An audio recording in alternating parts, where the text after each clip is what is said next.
ভাইরে ভাই, জামাত ইসলামের মাথা একেবারে খারাপ হয়ে গেছে। গতকালকে জামাত ইসলাম তাদের নারী শাখার সেক্রেটারি অধ্যক্ষ নূরুন্নেসা ম্যাডামকে মিডিয়ার সামনে নিয়ে এসেছিলেন তাদের আমিরের আল জাজিরাতে দেওয়া নারী নেতৃত্ব নিয়ে বিরূপ মন্তব্যটাকে জাস্টিফাইড করতে। এখানে আইসাই ম্যাডাম আরও বেশ কিছু ব্লান্ডার করে ফেলছেন।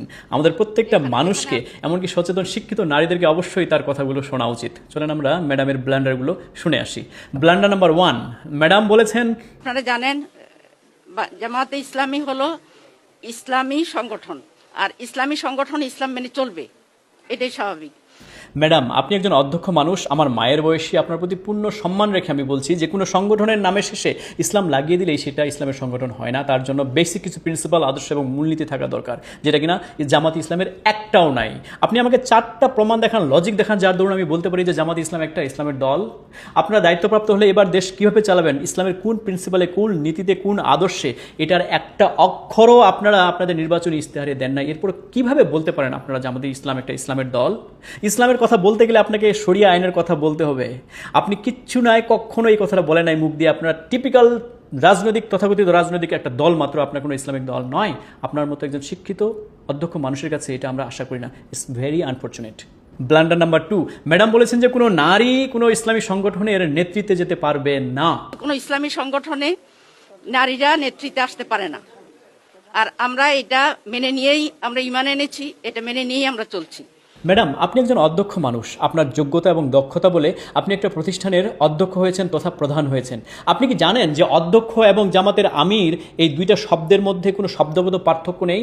দুজনেই দুটো প্রতিষ্ঠানের দায়িত্বপ্রাপ্ত প্রধান মাত্র।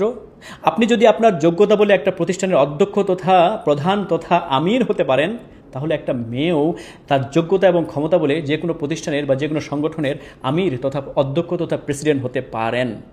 আপনার কথাই বলি, আপনি ম্যাডাম আপনার যোগ্যতায় অধ্যক্ষ হয়েছেন। যদি একটা মহিলা তার যোগ্যতা এবং দক্ষতা দিয়ে একটা বিশ্ববিদ্যালয়ের ভাইস চ্যান্সেলর হতে পারেন, একটা জেলার এসপি ডিসি হতে পারেন, একটা কলেজের অধ্যক্ষ হতে পারেন, তাহলে একটা ইসলামিক সংগঠনের নেতৃত্বে কেন যেতে পারবেন না? হওয়ার তো কথা ছিল উল্টা।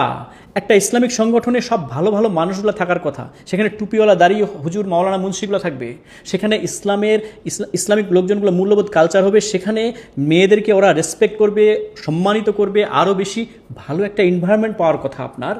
সেখানে মেয়েদেরকে আপনি ওই ইসলামিক একটা সংগঠনের নেতৃত্বে যেতে মানা করছেন, অথচ বাংলাদেশের মেয়েরা বিশ্ববিদ্যালয়ের ভাইস চ্যান্সেলর হচ্ছে, কলেজের অধ্যক্ষ হচ্ছে। সেগুলো তো কোনো ইসলামিক সংগঠন না, কোনো ইসলামিক অর্গানাইজেশন না। যদি একটা নন ইসলামিক অর্গানাইজেশনের প্রধান হতে পারে একটা মেয়ে, একটা মহিলা, একটা নারী, তাহলে একটা ইসলামিক সংগঠনের প্রধান হতে আপনাদের সমস্যা কোথায়? ব্যাপারটা স্ববিরোধী হয়ে গেল না ম্যাডাম? নাকি আপনারা চাচ্ছেন যে যেহেতু ইসলামিক সংগঠনের দায়িত্বেও যেতে পারবে না, সুতরাং আপনাদের পরিকল্পনা হচ্ছে যে অন্য নন ইসলামিক যে সংগঠনগুলো, বিশ্ববিদ্যালয়, কলেজ, ইউনিভার্সিটি, স্কুলগুলো, এগুলোর প্রধানও আপনারা মেয়েদেরকে হতে দেবেন না? নাকি এটাই আপনাদের প্রধান উদ্দেশ্য? ব্লান্ডার নাম্বার 3, ম্যাডাম বলেছেন যে বাংলাদেশে 2জন প্রধানমন্ত্রী মহিলা থাকার পরেও বাংলাদেশে নাকি নারীদের অধিকার রক্ষিত হয় নাই। 2জন নারী প্রধানমন্ত্রী দীর্ঘদিন ছিলেন, কিন্তু নারীদের সমস্যার কি সমাধান হয়েছে? নারীদের প্রতি সহিংসতা কি কমেছে? নারীদের অধিকার কি আদায় হয়েছে?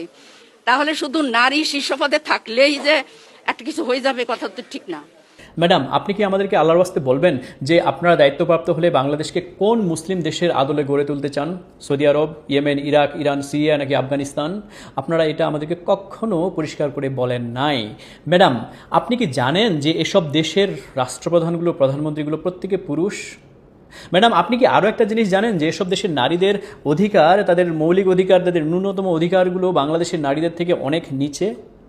এত কিছু জানার পরেও যদি আপনারা ধর্মের ব্যাখ্যা অপব্যাখ্যা দিয়ে শুধুমাত্র ধর্মের একটা ধোঁয়াশা তৈরি করে আমাদের মেয়েদেরকে তাদের ন্যায্য অধিকার থেকে, তাদের যোগ্যতা থেকে, তাদের দক্ষতা থেকে পিছিয়ে রাখতে চান, তাদের ন্যায্য অধিকার থেকে, তাহলে এটা ধর্মের নামে ভণ্ডামি বা মুনাফিকি ছাড়া আর কিছু নয়। সুতরাং আমি বাংলাদেশের প্রত্যেকটা শিক্ষিত, সচেতন এবং আধুনিক চিন্তার নারী পুরুষ সবাইকে অনুরোধ করব, যে বা যারা আমাদের মা বোনদেরকে অন্যায্যভাবে ধর্মের মিথ্যা দোহাই দিয়ে, যেটা কিনা তারা বিশ্বাস করে না, তাদের প্রোগ্রেস থেকে, তাদের অধিকার থেকে, তাদের যোগ্যতা থেকে তাদেরকে বঞ্চিত করতে চায়, তাদেরকে আগামী জাতীয় সংসদ নির্বাচনের 12 তারিখে ব্যালটের মাধ্যমে তাদেরকে বর্জন করবেন।